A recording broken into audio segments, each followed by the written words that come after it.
Hello, students. I hope that you're doing well today. The topic of today's discussion is Algonquin speakers and their environment. But before we jump into it, I just want to remind you of the purpose of the lectures. So your quizzes, which you should have previously taken, your reading quiz, is meant to give you a baseline of knowledge, to give you an idea about whatever the topic of discussion is. So it's going to be broad and it's going to be general, and it should give you an idea of what was going on in the world or in what would become the United States as a whole.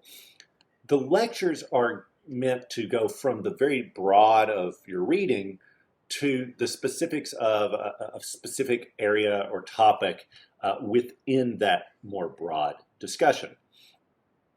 And usually or often, this will be through using a book or an article or a theme so that we can delve more deeply. And you should be doing two things as we delve more deeply.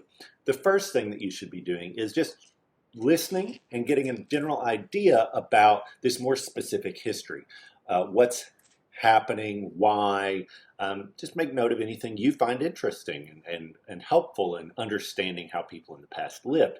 And then the second thing that I want you to be looking for is how historians ask questions, how they think about sources, what types of things are they interested in so that you can become a citizen historian.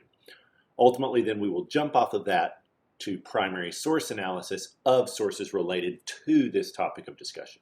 So I just wanted to remind you what we're doing with these. Now, today we're going to be talking about Algonquin speakers and their environment, and we're going to be asking the question of how does culture shape environment? And also vice versa, how does environment shape culture? And the first thing that this should lead us to ask is, well, what is culture exactly?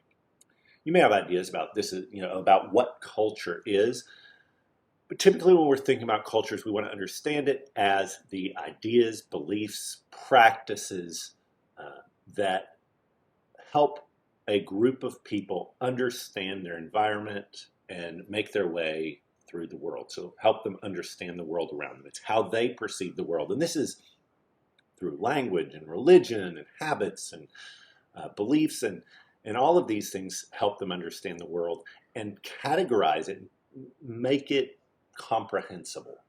Right? So culture is how groups of people work together to make the world comprehensible to them. And we know that different groups of people have different culture, different ways of understanding the world, and different ways of making it make sense to them. And for a long time, people thought about cultures as right or wrong, right? This culture understands the world correctly and that one does not. But really what we're looking at is different categories, right? They've created different categories of understanding. They've put different things together in ways that make sense to them, but it doesn't necessarily mean it's right. It can be different. An example would be if a culture categorizes animals by whether they have cloven hooves or whether they have brown fur. So you would get different categories if you categorize based on foot type or based on color. So that's just an example. So this is religion and language and beliefs and habits and ways of understanding knowledge and all that. The IDs are just some terms that can help you understand this lecture, but it's just for your benefit there. Now, I want us to look at this quote. This is by a Frenchman who went to live in North America, and he lived among some Native Americans. He said, they are convinced that 15 to 20 lumps of meat or fish dried or cured in the smoke are more than enough to support them for the space of 5 to 6 months. Since, however, they are a people of good appetite, they consume their provisions very much sooner than they expect, and this exposes them to the danger of dying from hunger through lack of provision, which they could easily possess in abundance if they would only take the trouble to gather. Now, at this point, I want you to pause. I want you to look at these two questions, and I want you to try to answer them yourselves, and then we'll come back and I will answer those two questions. Okay, so hopefully you've considered those two questions. What does Leclerc suggest about the land on which the Native Americans live? I think very clearly, if we look at this part here, we can understand something about the land that they live in. It's plentiful, right? There is food to gather. There is enough food. This is not a land where there's not enough food for the people. There is enough food. It's there. It's available. And so that leads us to the lifestyle of the Native Americans that Leclerc is describing. He says they would only have to gather it, and yet they don't. And so they almost die from hunger, right? They're in danger of dying from hunger because they don't have provisions that they could easily get. So how does this condemn their lifestyle? What does it suggest about them? I think one thing that we have to realize is it suggests that they're lazy or stupid. Leclerc is suggesting that these Native Americans who've lived in this area for a long time don't understand the way their provisions work. They're gluttonous, they eat it too fast, they're lazy, they don't gather it, they're stupid, they don't understand that they're not going to have enough food. These are all accusations that Leclerc is making. And what I'm going to suggest, and what historians find, and what we can see is that Leclerc is looking at this from a very particular perspective about how people should live and should prepare, right? What they value and how they can survive. In fact, even his baseline assumption that there is available food if they would gather it, we're going to see through this lecture, is just that, an assumption. So one thing we want to review is that the North American continent was peopled by a lot of different people groups, language groups, people of different culture. Even though they'd all come from the same people group, this group that came into a place called Beringia and kind of lived on this land bridge for thousands of years. So they didn't just take it like a bridge. It was a land bridge. They lived in this area for thousands of years. They were blocked from getting into the rest by glacial ice. And then some came down the coast, and then when that glacial ice began to melt, some moved through on land. In any case, they began to people the Americas. And at first, there was kind of one culture. They hunted big game animals like the mastodons, like the woolly mammoths, like bison. They hunted big game, and they used all the same types of tools, these Clovis points and whatnot. But then the climate changed, and there were mass extinctions of a lot of the animals that they hunted. As the climate changed and as they overhunted, they began to live different types of life. Here on the plains, these Native Americans lived basically the same lives as the Clovis people, hunting big game like bison. But in California, there was plentiful food for them to not have to farm, not have to do anything like that. They could simply hunt and gather, and have large populations based just on hunting and gathering. Here it was much drier, but they irrigated and began to farm maize.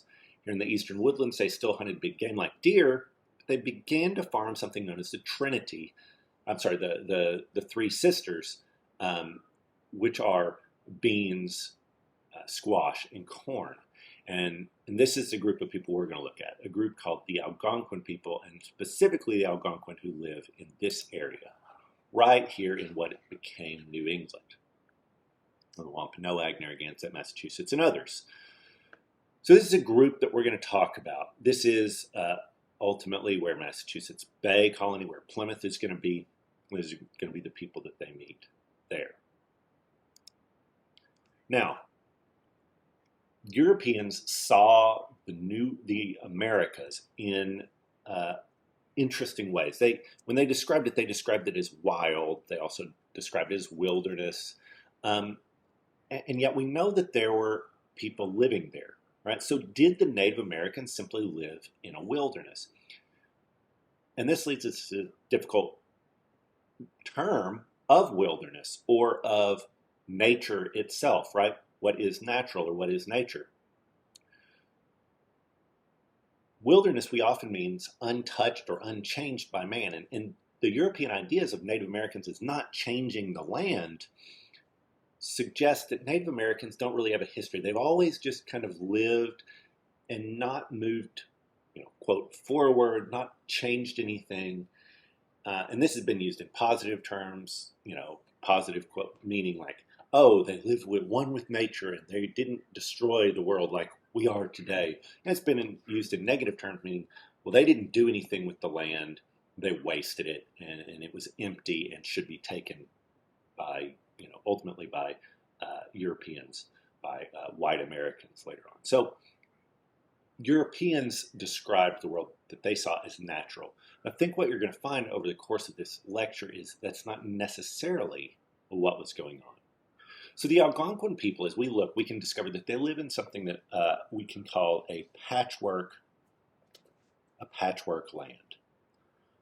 Okay, so what is the patchwork land, right? If the land, or with, as the Native Americans were described by Europeans often as poor and not having a lot of things, right? They didn't have, a home with a lot of gadgets or tools or whatever. They didn't have a lot. Why, if their land was so rich, as it was often described by Europeans, why were they so poor?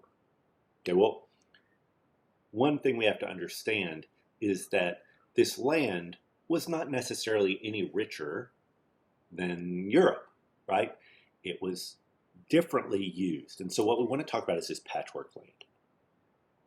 The first thing we know is that this patchwork land means that the land on which the Algonquins lived was not one environment, it was many environments, different habitats. There were salt marshes like this, where tidal areas with salt water come into contact with fresh water, so we have salt marshes. There were coastal areas with the birds and the shellfish and all that lives there. There were forests. One notable thing about Europeans described the forests is they were able to ride horses through the forests, and I can't imagine doing that in the East Texas brambles. There were lowland thickets, and there were upland fields at these areas that were more open. And we look at these and we say, oh, these are natural, right, phenomenons. And to a certain extent, they may be, right, have been natural phenomenons, meaning had mankind not been there, they may have been similar to this. But we also know that they were tended and structured by the people living on them and shaped by them. So we're going to talk about how they were maintained and they were cultivated by these natives of what is now New England for hundreds or even thousands of years. So how did these Native Americans live? Well, they lived in something that we can call cycles. As the seasons changed, the habitats of New England became locations of energy abundance, just when others, the availability of food. So we can think about the wealth of an environment being its energy abundance, how it has taken the sun energy and turned it into what we think of as food energy, whether in plant or animal form. So in some areas, that food energy would decline at the same time that in others it would be abundant. Now, from March to June, this is what Algonquin-speaking people would be doing. Women would typically be in the fields. They'd create little hills in which they would plant maize. As this maize grew, it would create a stalk, and they would then plant kidney beans, squash, pumpkins, and tobacco. And of course, you know that squash and beans and the maize are this three sisters. The beans would wind around the stalks of the maize, and the maize would serve as bean poles. And then the squash would grow as kind of an undergrowth. And because of this, these gardens tended to look quite overgrown.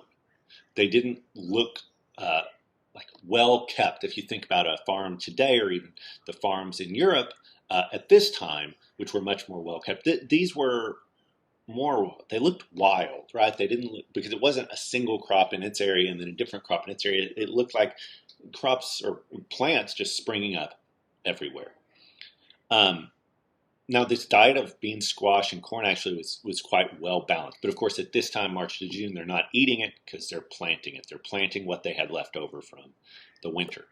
Well, what are the men doing? The men would be hunting and fishing. They'd be trying to catch the alewives, which are a type of fish that would be arriving at that time to mate. And they would be using nets and something called wares. And this picture up in the right-hand corner speaks to the idea of natural. If we look at this, other than you can slightly see a bridge in the background, we might look at this picture and say, this is a natural environment. So this kind of idea of not really touched by humans. But as we discern further, we know that this is actually what we call a where. The Native Americans built this kind of triangle-shaped area, and of course there would have been more stones, and it would have been maybe a little easier to see and discern what's going on here then. But this is actually left over from 400 years ago. This where is the fish would swim into it, and then there would be a line of stones blocking them, and they would not be able to swim back out. So they would be trapped in these ponds to the side, and then men with fish, of course, could very easily gather up large quantities of fish in their nets because the fish were kind of trapped in this kind of funnel-shaped area. They're funneled into this thin area where they could be netted. So the men would also hunt migratory birds at this time. The seeds that had remained from winter were being used for planting, and so these fish and these birds supplied most of the diet of the Algonquins at this time. Okay, so they're relying on what the men catch at this time. Now, in July to August, the people would be living in the fields. So live in those fields where they had started farming. The women would be doing less labor-intensive agricultural maintenance. So the populations would be spread out in their individual fields. You wouldn't have a lot of people living in one area. They're protecting the fields from the various animals that might eat the harvest, particularly passenger pigeons. But that's what the women are doing. As the women spread out into these areas, the men would go on longer hunting and fishing trips.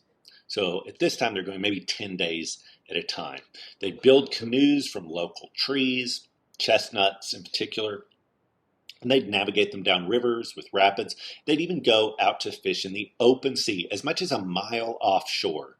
And they would hunt at night using torchlight, hunting sturgeon, which is a really big fish. So, I can't imagine going a mile out in a canoe, but they would, and they'd hold the torch over the boat and hunt sturgeon. You can also see in this European depiction of the Native Americans hunting, you can see them using a fishing ware here, kind of trapping the fish into this area. So the men would be doing this larger hunting. Again, the corn, squash, and beans had not been harvested, so this meat from the hunting would be the major part of the village's sustenance. Now, in September, the people would live in the fields and harvest. So they would work very hard, and you can see this isn't even as wild as a field would be, because this doesn't have you can't see, there's no squash here, and there's no beans growing up the corn stalks. But excuse me. But at this time, there would be harvest, and all the people would be harvest as quickly as they could in the fields, and then they would come together into settlements to celebrate the harvest. They'd also gather masks that had fallen onto the ground. So they're doing this harvesting. They're gathering acorns, chestnuts, and ground nuts and wild plants. What were the men doing? Well, just as before, they would be doing a kind of hunting. But unlike before when they were fishing and going after birds, in this case, this was the perfect time to hunt after humans. This is when they would be going to war. And the reason that this was the perfect time to go to war was that this was the time when other groups of people had accumulated the most stuff, the most food wealth that they would ever accumulate during the year. You didn't want to raid during the spring because they've used their seeds to begin growing things. The wealth is in the ground. And so at this point they're hunting, or they're raiding and trying to take the harvest from the other groups. And then October to December, as winter approaches, the larger settlement would break apart into smaller bands and spread out across the land. The men would go hunting. They would, because just as the Algonquin had feasted on the all that they had farmed. The animals had been feasting on the fall plants that had been spending all year growing. The fall is when all the animals have been fattening up for winter. It's when they're at their fattest. So now the men are hunting deer and bear at just a moment when they're fattest. They'd use strong snares, sometimes even big enough for a deer. But they also would use long hedges grown specifically for the purpose of chasing the animals into the hedges and forcing them in. You can see, just like the fishing ware, they would have hedges, not fences like this European depiction, but thick hedges. They would chase them as much as a mile long into the waiting hunters, right, or into snares. And so this was their method. Again, I want to point out that just like the fishing wares, these hedges would have often looked natural to some of the people describing them. They would have looked simply just like bushes in the wilderness, but they were actually cultivated and grown into thickened areas, hedges, so that they could hunt. The women would be processing what the hunters brought back. They'd cook and smoke the meat for the winter. They would tan the hides and turn other things into necessary tools. In January to February, the village would reunite in wooded valleys. These would offer protection from the weather and also fuel for the fire. The women would continue processing, turning hides into clothing, and all the while they would live on the smoked meat from before and whatever grain remained that didn't need to be planted the next year. The men would leave behind the food. They would go on snowshoe, carry very little food with them, and go for days or even weeks of hunger punctuated by a kill. So when they would kill an animal, they would eat as much of it as they possibly could. And then for days they wouldn't eat. So they would gorge themselves when they eat. Do you hear the connection to Leclerc's statement here? And that it may not be about that they didn't gather enough before, but it's an intentional. So what's interesting here is the people, these men, could have possibly stayed behind with their families had they, let's say, farmed more, right? So if they'd farmed more, they could have stayed behind with their families and not had to go out on these hunts. So why did they do it? Why didn't they rely more on agriculture? And the reason is what they hunted during these periods, elk or deer or all those things, provided hides, provided bones, provided tools that they would need throughout the year. So it wasn't just on the caloric intake, but it was also for the tools that it provided. Now, this leads us to a question of shaped by the land or, shaping the land. Okay, shaped by the land or shaping the land. Well, it seems clear that both the patchwork nature of the land and the cycles of that patchwork really heavily impacted the lives of the New England Algonquins. They lived across the land. They changed locations, living in fields and forests and valleys. The men hunted in forest thickets and salt marshes and fished in rivers and coasts. They adjusted to where there was plentiful food. And it seems that in most cases they avoided overstraining it. And yet if we left it at just that, oh, these people lived within the land, we would be missing a lot. So in what ways did Native Americans then shape the land? Well, one thing they did, as you can see here, is that the women and sometimes the men often burned areas where they lived or around where they lived or throughout the areas where they traveled. And they burned at the base of trees. Now, what did this do? Notably, because they did this, 1, 2, even 3 times a year, it meant that there was not a large amount of undergrowth. And because there was not a large amount of undergrowth, these fires didn't grow very large and they didn't burn for very long. And this meant that they weren't burning down trees that were, long-lived, right?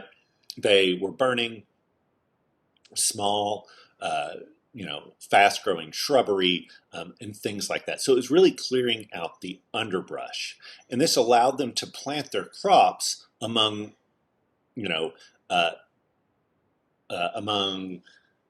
I'm sorry, not plant these crops. This allowed then to sprout from that, from those areas, fast-growing plants like strawberries and other berried bushes that they could then cultivate and not burn. So if it had, things that they didn't want, they might burn that area.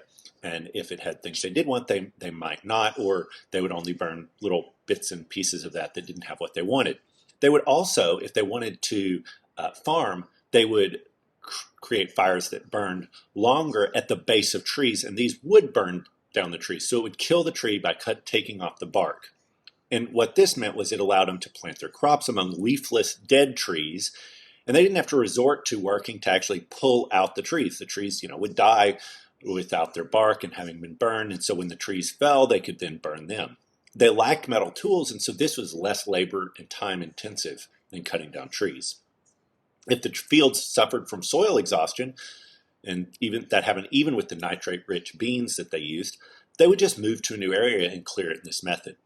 To heat themselves, they would use large fires throughout the night, and so they moved camp during winter and used different camps over the course of several winters in order to meet their fuel usage needs. Now, sometimes groups did overuse their fuel and they deforested some land, but other times they managed it. The villagers also fired the land once or twice a year. So this was a larger scale firing than what the woman would do to clear the bases. And this burned, as I said, the undergrowth. So what this resulted in was forests with large trees spread out from each other because they, burning the smaller trees that might be starting to grow up. Between the trees would be short grasses. The fires also fostered the growth of trees that could stand these fires. Chestnuts could stand these fires, oaks and hickories. And this encouraged the growth of non-woody plants like strawberries, blackberries, and raspberries. And the fires, of course, also killed fleas that pestered people. So you can see this would create mast. It would create open forests with grass and fruity berries. Burning specific areas in this way, leaving some new forest, some old forest, creating fields and all this, created something that ecologists call the edge effect. And the edge effect is this fact that many species thrive at locations where two ecologies come together. So if you're hunting, you often might find deer in a field beside a forest. So not in this super open field, but right beside a forest. And so when they fired the woods, the natives were, whether they knew it or not, and they probably did to some degree, they were actually creating larger populations of game to hunt. So the forests that Europeans said were so plentiful were not plentiful just because that's the way the land was. They were plentiful to a large degree because that land had been managed to make them plentiful. So we can see how the people were shaped by the land, but they also reinforced it and made it prosper, grew and strengthened those particular habitats and areas. Now, I want to speak about the way that they set up their villages, because it was also based on the land. The village was the basic New England social unit, and it had a few hundred people, and they had clan relationships. And it could be broken into smaller bands, and they would be quite mobile and moved multiple times a year. They lived in what we call wigwams. These were huts with a buckskin door, and in warm weather, and in long houses in cold. Now, what about their polity? What about their society? They didn't have state structures, meaning they didn't have governmental structures that would last beyond one leader. So a leader couldn't come to be a leader and count on, a taxation system and, these government bureaucracies that we have today. There were no state structures. This meant that when a leader took charge, they didn't have pre-existing offices to maintain power. Power then was related to their relationships that they brought to being leader. Now, the leaders of these groups were called sachems, and they could be women, but they were most often men, and they held their position through personal assertion, right? Because they couldn't rely on state structures. It was their personal assertion, their inheritance, and their kinship relations. This latter could be increased through marrying multiple wives, males only here, and kinship obligations included reciprocal, though not always equal, exchange of gifts with followers. So a leader was expected to give gifts to those who were within their kind of kinship obligation relationships. Sachems, because their power was based in personal relationships, had to keep people happy. And they did so through gift giving, listening to wise counselors among their villages. And if a village bristled at the Sachems' leadership, we have evidence that some of the villagers would simply go to a different village.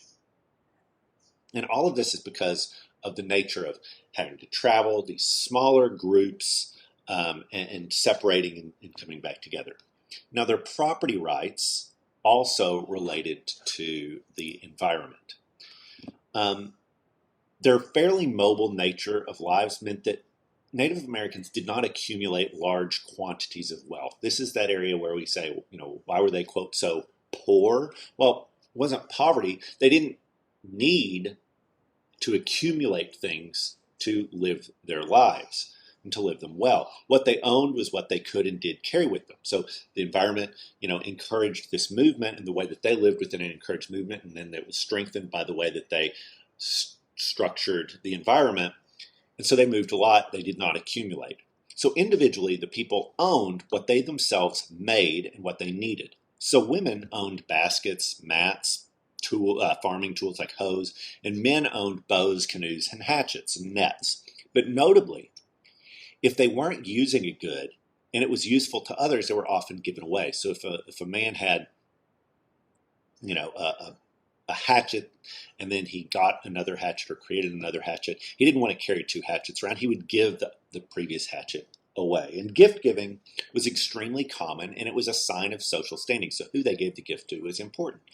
Gift givers were to give in line with their place in society.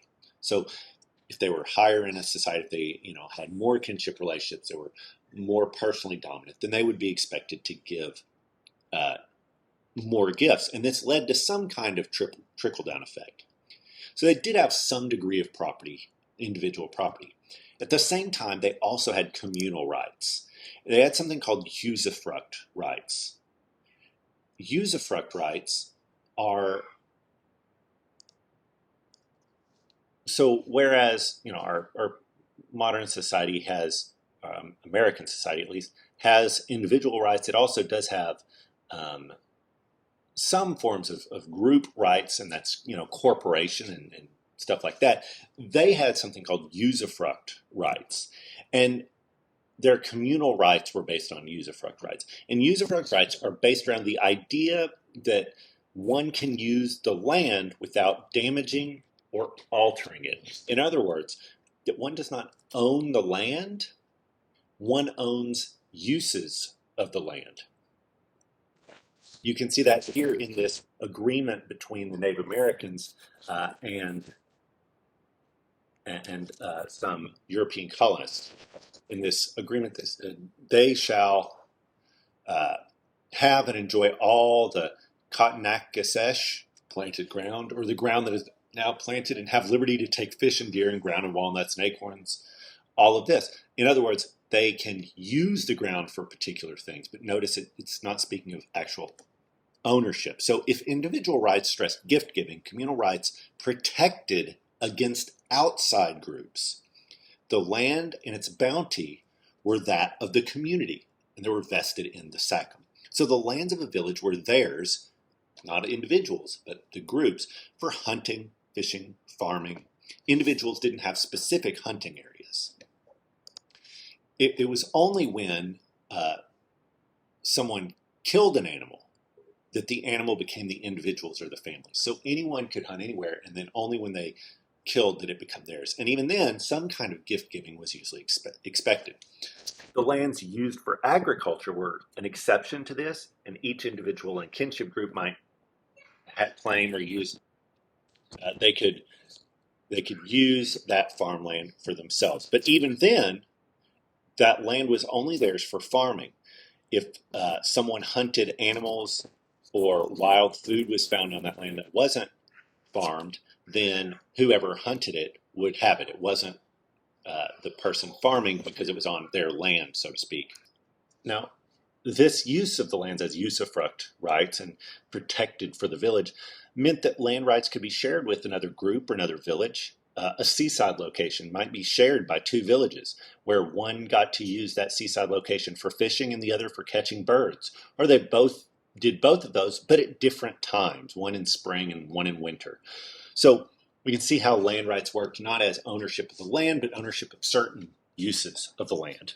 Now, these types of rights really confused Europeans who both saw them as not having ownership, right, and also at the same time being able to sell the land, right, because the Native Americans did have ideas about exchanging uses of the land, and Europeans saw this as them being able to sell the land, but also they recognized that the Native Americans didn't see themselves as owning the land. So when Sachems gave certain usufruct rights to Europeans in exchange for goods, Europeans saw this not as a sale of a use of the land, but as a sale of the land in particular.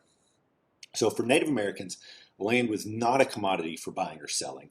It was not owned for the production of goods or either for survival or for sale. In fact, very little was conceived of as a commodity for the purpose of sale. Right? The limited amount of any ecological produce that an individual or kinship or village group might have was limited by this idea that they weren't taking it commodities for sale. Now, this type of life also shaped how women lived.